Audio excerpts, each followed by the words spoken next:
Hey everyone, welcome back to my channel. আজকে তোমরা সবাই খুব ভালো আছো, আমি খুব ভালো আছি।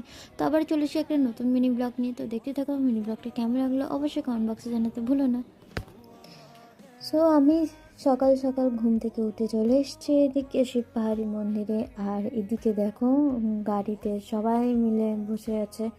তো যাই হোক, এদিকে মানু ঘুমিয়ে গেছে আর ঘুম থেকে উঠেই মানু এদিকে গান চালিয়ে বাবার কোলে কীরকম নাচছে দেখতেই পাচ্ছ। তো যাই হোক, ও এদিকে বেশ ভালো পুষ্পা গানে ডান্স করতে, ওর ডান্স দেখে তারপরে আমরা সবাই একটু গল্প করতে করতে বন জঙ্গলের মাঝখানে দিয়ে আমরা পৌঁছে গেলাম মন্দিরে। মন্দিরে এন্ট্রি করতে দেখছি এখানে আমার বাবা দাঁড়িয়েছে, কারণ আমরা অলমোস্ট রাস্তাতে নাই নাই করে 1.5 ঘন্টা মতন জ্যামে ফেসেছিলাম। আমার বাবা একটু আগে চলে এসছে, আমি একটু পরে এসেছিলাম দিদিদের সাথে। তো যাই হোক, তারপরে আমরা মন্দিরে বাবার মাথায় জল ঢেলে পুজো করে আমি এদিকে একটু এসেছিলাম সাইডে। তো এদিকে মারা সবাই বসেছিল আর ওখানে পাশে একটা